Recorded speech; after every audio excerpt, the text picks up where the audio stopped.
Medical കോളേജിൽ രോഗി മരിക്കാൻ ഇടയായ സംഭവത്തെക്കുറിച്ച് ഡോക്ടർമാരുടെ വിശദീകരണമാണ് ഉണ്ടായത്. രോഗിക്ക് എല്ലാ ചികിത്സയും നൽകിയിരുന്നു. പെട്ടെന്നുണ്ടായ ഹൃദയാഘാതം കാരണമാണ് രോഗി മരിച്ചത്. അത് മുൻകൂട്ടി കാണാനോ പ്രിവെൻറ്റ് ചെയ്യാനോ കഴിയുന്ന ഒരു സംവിധാനം ഇല്ല. സാധാരണ ഒരു രോഗിക്ക് നൽകുന്ന എല്ലാ ചികിത്സയും കൃത്യമായി തന്നെ അവിടെ നൽകാൻ കഴിഞ്ഞിട്ടുണ്ട് എന്നുള്ളതാണ് ഡോക്ടർമാർ വ്യക്തമാക്കുന്നത്. ഇത് സംബന്ധിച്ച് ഉയർന്നിട്ടുള്ള ആരോപണങ്ങൾ പലതും അടിസ്ഥാനരഹിതമാണ് എന്നും അദ്ദേഹം വ്യക്തമാക്കിയിട്ടുണ്ട്. കൃത്യമായ ചികിത്സ സമയാസമയങ്ങളിൽ തന്നെ നൽകിയിരുന്നു. ഏതാണ്ട് 4 ദിവസത്തോളം ഈ രോഗി ആശുപത്രിയിലുണ്ടായിരുന്നു. ഇപ്പോൾ സുലേഖ ചേരുകയാണ്. സുലേഖ, എന്തൊക്കെയാണ് ഡോക്ടർമാർ വിശദീകരിച്ചത്? കഴിഞ്ഞ ദിവസമാണ് ഇത്തരത്തിൽ ഈ രോഗി ചികിത്സ കിട്ടാതെ മരിച്ചു എന്നുള്ളൊരു തരത്തിലുള്ള ഒരു ആരോപണം കുടുംബം ഉന്നയിക്കുന്ന ഒരു സാഹചര്യം ഉണ്ടായിരുന്നത്. എന്തായാലും ഇതുമായി ബന്ധപ്പെട്ട് ഇപ്പോൾ ഡോക്ടർമാർ വ്യക്തമാക്കിയിട്ടുള്ളത്, മെഡിക്കൽ കോളേജിലെ കാർഡിയോളജി വിഭാഗം ഡോക്ടർമാരാണ് അല്പസമയം മുൻപ് മാധ്യമങ്ങളെ കണ്ടത്. ഇതിൽ വ്യക്തമാക്കിയിട്ടുള്ള ഒരു കാര്യം എന്ന് പറയുന്നത്, ഈ 48-കാരന്റെ മരണവുമായി ബന്ധപ്പെട്ട തിരുവനന്തപുരം മെഡിക്കൽ കോളേജ് ആശുപത്രിക്കെതിരെ നടക്കുന്ന ഈ തെറ്റായ പ്രചരണം, അത് ഇത്തരത്തിൽ തെറ്റായ പ്രചരണമാണ് നടക്കുന്നത് എന്നുള്ളത് തന്നെയാണ് ഡോക്ടർമാർ വ്യക്തമാക്കിയിട്ടുള്ളത്. ഈ രോഗിക്ക് യാതൊരുവിധ ചികിത്സ കുറവും ഉണ്ടായിട്ടില്ല എന്നതാണ് ഡോക്ടർമാർ പറഞ്ഞു വെക്കുന്ന ഒരു കാര്യം എന്ന് പറയുന്നത്. നവംബർ 1 രാത്രിയിലാണ് ഇത്തരത്തിൽ ആശുപത്രിയിലെ എമർജൻസി വിഭാഗത്തിലേക്ക് ഈ രോഗിയെ എത്തിച്ചത്. പരിശോധനയ്ക്ക് ശേഷം അന്ന് രാത്രി തന്നെ അഡ്മിറ്റ് ചെയ്യുന്ന സാഹചര്യവും ഉണ്ടായി. ഈ രോഗി എത്തിയത്, ഈ 48-കാരൻ എത്തിയത് ഹൃദയാഘാതം കഴിഞ്ഞ് 24 മണിക്കൂറിന് ശേഷമാണ്. അതുകൊണ്ട് തന്നെ ക്രിയാറ്റിൻ കൂടിയതും കാരണം ഇത്തരത്തിൽ ആൻജിയോപ്ലാസ്റ്റിയോ ചെയ്യാൻ കഴിയാത്തൊരു സാഹചര്യം ഉണ്ടാകും. അങ്ങനെ ചെയ്താൽ അത് വൃത്തിക്ക് ബാധിക്കുന്ന ഒരു സാഹചര്യം ഉണ്ടാകും. അതുകൊണ്ട് തന്നെ ആ 2 കാര്യങ്ങളും ഒഴിവാക്കിയാണ് ഡോക്ടർമാർ ഇയാളുടെ ചികിത്സ തുടർന്നത് എന്നുള്ളത് തന്നെയാണ്. എന്തായാലും ഇത്തരത്തിൽ ഇയാൾക്ക് പ്രമേഹം, അതിനൊപ്പം തന്നെ ഉയർന്ന രക്തസമ്മർദ്ദം, സ്ട്രോക്ക് തുടങ്ങിയ രോഗങ്ങളും ഉണ്ടായിരുന്നു. അപ്പം ആ ഒരു സാഹചര്യത്തിൽ ഈ ബ്ലഡ് കോട്ടിങ്ങിനെതിരായ മരുന്നുകളും പ്രമേഹം, ഉയർന്ന രക്തസമ്മർദ്ദം, ഒപ്പം കൊളസ്ട്രോൾ എന്നിവയ്ക്കുള്ള മരുന്നുകളുമാണ് ആദ്യഘട്ടത്തിൽ ഡോക്ടർമാർ നൽകിയത്. പിന്നീട് തൊട്ട് പിറ്റേ ദിവസമാണ് ഇത്തരത്തിൽ ഈ മെഡിസിൻ വിഭാഗം ഡോക്ടർമാർ പരിശോധിക്കുകയും തുടർന്ന് മറ്റ് പരിശോധനകളിലേക്ക്, കാർഡിയോളജി വിഭാഗം പരിശോധനകളിലേക്ക് ഡോക്ടർമാർ കടന്നത്. ഇത്തരത്തിൽ ഈ റിവ്യൂ നടത്തി പോകുന്നതിനിടയിലാണ് ഇത്തരത്തിൽ ഈ സ്കാനിങ്ങും മറ്റ് ചികിത്സാ കാര്യങ്ങളായ പരിശോധനകൾ നടത്തുന്ന ഘട്ടത്തിലാണ് ഇയാൾക്ക് ഒരു ഹൃദയാഘാതം ഉണ്ടാകുന്ന ഒരു സാഹചര്യം ഉണ്ടായത്. അതുമായി ബന്ധപ്പെട്ടാണ് പിന്നീട് തുടർ ചികിത്സകൾ നടത്തിയത് എന്നുള്ളത് തന്നെയാണ് ഡോക്ടർമാർ വ്യക്തമാക്കിയത്. എന്തായാലും പ്രോട്ടോകോൾ പരമായ എല്ലാ ചികിത്സകളും മെഡിക്കൽ കോളേജിൽ നിന്ന് നൽകിയിട്ടുണ്ട് എന്നുള്ളത് തന്നെയാണ് കാർഡിയോളജി വിഭാഗം ഡോക്ടർമാർ, മേധാവികൾ അടക്കമുള്ള ഡോക്ടർമാർ ഇപ്പോൾ വ്യക്തമാക്കിയിട്ടുള്ളത്. നേരത്തെ സൂചിപ്പിച്ചതുപോലെ ഈ അറ്റാക്ക് ഉണ്ടായി 24 മണിക്കൂറിന് ശേഷമാണ് മെഡിക്കൽ കോളേജിലേക്ക് എത്തിയത്. അതീവ ഗുരുതര അവസ്ഥയിലായിരുന്നു ഈ 48-കാരനായ രോഗി. പക്ഷേ മെഡിക്കൽ കോളേജിൽ എത്തിയ ഘട്ടത്തിൽ 24 മണിക്കൂർ കഴിഞ്ഞതുകൊണ്ട് തന്നെ ഇത്തരത്തിൽ ആൻജിയോപ്ലാസ്റ്റിയോ, അത് ഹൃദയാഘാതത്തിന് ചെയ്യുന്ന ചികിത്സയാണ്, അത് ചെയ്യാനുള്ള ഒരു സാഹചര്യം അതുണ്ടായിരുന്നില്ല. പിന്നീട് മറ്റ് ചികിത്സകളിലേക്കാണ് മെഡിക്കൽ കോളേജിലെ ആശുപത്രി കടന്നിരുന്നത്.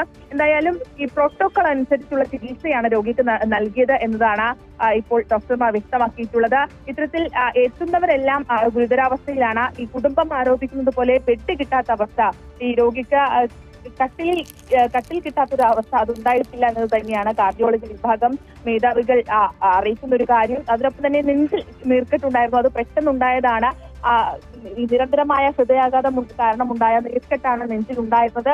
അത് ഈ മെഡിക്കൽ കോളേജിലെത്തി ചികിത്സ തുടരുന്നതിനിടയിലാണ് ഇത്തരത്തിൽ നെഞ്ചിലെ നീർക്കെട്ടുണ്ടായത്. ഒപ്പം ഈ വകുപ്പ് തല അന്വേഷണം നടത്തിയിരുന്നു. രോഗി മരിച്ചതുമായി ബന്ധപ്പെട്ട്, രോഗിയുടെ മരണവുമായി ബന്ധപ്പെട്ട വകുപ്പ് തല അന്വേഷണം നടത്തിയിരുന്നു. അതിൽ ഡോക്ടർമാർക്കാർക്കും വീഴ്ച സംഭവിച്ചിട്ടില്ല എന്നുള്ളത് തന്നെയാണ് ഇപ്പോൾ ഈ കാർഡിയോളജി വിഭാഗം മേധാവി അടക്കമുള്ള ആളുകൾ മാധ്യമങ്ങളോട് പറഞ്ഞത്. എന്തായാലും വലിയ രീതിയിലുള്ള ആരോപണമാണ് കുടുംബം മെഡിക്കൽ കോളേജിന് നേരെ ഉയർത്തിയത്. പക്ഷേ അത്തരത്തിലൊരു ആരോപണം അത് വ്യാജമാണ്, അല്ലെങ്കിൽ ആ ആരോപണങ്ങൾക്ക് അടിസ്ഥാനമില്ല എന്നുള്ളത് തന്നെയാണ് ഡോക്ടർമാർ വ്യക്തമാക്കുന്നത്. ഇത്തരത്തിൽ പ്രോട്ടോകോൾ അനുസരിച്ച് നൽകേണ്ട എല്ലാ ചികിത്സകളും അത് മെഡിക്കൽ കോളേജിൽ നിന്ന് ആ രോഗിക്ക്, 48-കാരനായ കൊല്ലം സ്വദേശിക്ക് നൽകിയിട്ടുണ്ട് എന്നുള്ളത് തന്നെയാണ് ഇപ്പോൾ ഡോക്ടർമാർ വ്യക്തമാക്കിയത്. ഷമി, സുലേഖ, ഈ ആരോപണങ്ങൾ സംബന്ധിച്ച് ബന്ധുക്കളുടെ അടക്കം ചില പരാതികളെ സംബന്ധിച്ച് ഒക്കെ ഈ ഡോക്ടർ ചില കാര്യങ്ങൾ പറഞ്ഞിരുന്നു. ഈ പറയുന്നതുപോലെ അദ്ദേഹത്തിന് ബെഡ് കിട്ടാത്ത ഒരു സാഹചര്യം ഉണ്ടായില്ല. ആദ്യം ഒരുപക്ഷെ തറയിൽ കിടക്കേണ്ടി വന്നാലും പിന്നീട് അതിൻ്റെ പ്രയോറിറ്റി അനുസരിച്ച് ബെഡിലേക്ക് മാറ്റും എന്നുള്ള കാര്യം ഡോക്ടർ പറഞ്ഞിട്ടുണ്ട്. അതുപോലെ തന്നെ മികച്ച ചികിത്സ അദ്ദേഹത്തിന് കൃത്യമായി തന്നെ കൊടുത്തിരുന്നു. പിന്നീട് പെട്ടെന്നുണ്ടായ ഒരു ഹാർട്ട് അറ്റാക്കാണ് ഇത്തരത്തിൽ മരണത്തിലേക്ക് നയിച്ചത്. അവിടെ ഈ പറയുന്നത് പോലെ ചിലപ്പോഴൊക്കെ ഡോക്ടർമാർ നിസ്സഹായമായി പോകുന്ന സാഹചര്യം ഉണ്ടായി എന്നും ഡോക്ടർ പറയുന്നുണ്ട്. തീർച്ചയായും അത് തന്നെയാണ്. ഈ മെഡിക്കൽ കോളേജിൽ എത്തുന്ന ഘട്ടത്തിൽ തന്നെ രോഗി ഗുരുതരാവസ്ഥയിലായിരുന്നു. ആ ഗുരുതരാവസ്ഥയിൽ നിന്ന് ഹൃദയാഘാതം കാർഡിയോളജി വിഭാഗത്തിലേക്കാണ് എത്തിയത്. ആ ഹൃദയാഘാതം സംഭവിച്ച് 24 മണിക്കൂർ കഴിഞ്ഞതുകൊണ്ട് തന്നെ ഇത്തരത്തിൽ ആൻജിയോപ്ലാസ്റ്റിയോ ആൻജിയോഗ്രാമോ ചെയ്യാൻ കഴിയുന്ന അവസ്ഥയിലായിരുന്നില്ല ഈ രോഗി എന്നുള്ളത് തന്നെയാണ്. കാരണം ഇതിന്റെ ക്രിയാറ്റിൻ അളവ് അത് വർദ്ധിക്കുകയും വൃത്തിക്ക് അത് പ്രശ്നമുണ്ടാക്കും എന്നുള്ളത് കൊണ്ടാണ് ഇത്തരത്തിൽ ആൻജിയോഗ്രാമോ ആൻജിയോപ്ലാസ്റ്റിയോ ചെയ്യാവുന്നതിന് ബുദ്ധിമുട്ട് നേരിട്ടത്. പക്ഷേ മികച്ച ചികിത്സ അത് രോഗിക്ക് 48-കാരനായ കൊല്ലം പന്മന സ്വദേശിക്ക് നൽകിയിരുന്നു എന്നുള്ളത് തന്നെയാണ് മെഡിക്കൽ കോളേജിലെ കാർഡിയോളജി വിഭാഗം മേധാവികൾ ഇപ്പോൾ പറഞ്ഞിട്ടുള്ളത്. ഇത്തരത്തിൽ ഒരു ടീം, ഒരു ഗ്രൂപ്പ് ഓഫ് ഡോക്ടർമാരാണ് ഈ രോഗിയെ ചികിത്സിച്ചിട്ടുള്ളത്. നേരത്തെ ഷമി സൂചിപ്പിച്ചതുപോലെ കുടുംബം ആരോപിക്കുന്നത് പോലെ ഇത്തരത്തിൽ രോഗിക്ക് ബെഡ് കിട്ടാത്തൊരു സാഹചര്യം ഉണ്ടായിരുന്നില്ല എന്നുള്ളത് തന്നെയാണ്.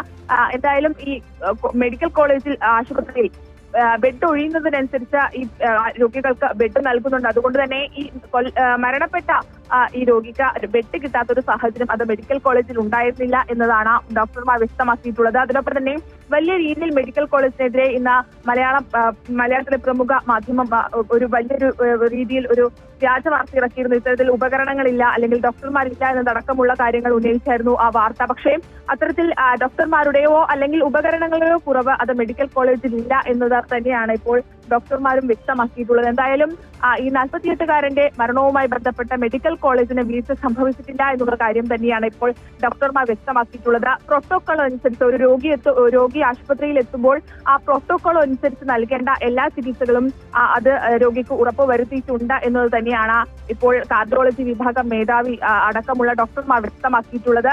ചികിത്സയിൽ യാതൊരു പിഴവും സംഭവിച്ചിട്ടില്ല. അത് വകുപ്പ് തല അന്വേഷണത്തിൽ തന്നെ വ്യക്തമായിട്ടുണ്ട് എന്നതാണ് ഡോക്ടർ വ്യക്തമാക്കിയിട്ടുള്ളത്. തിരുവനന്തപുരം മെഡിക്കൽ കോളേജുമായി ബന്ധപ്പെട്ട രോഗി മരിച്ച സംഭവത്തെക്കുറിച്ച് ഡോക്ടർമാർ വിശദീകരിക്കുകയായിരുന്നു. ഒരു വീഴ്ചയും അവിടെ ഉണ്ടായിട്ടില്ല എന്നുള്ളതാണ് ഡോക്ടർമാർ വ്യക്തമാക്കിയത്. സുലേഖയാണ് വിശദാംശങ്ങൾ നൽകിയത്.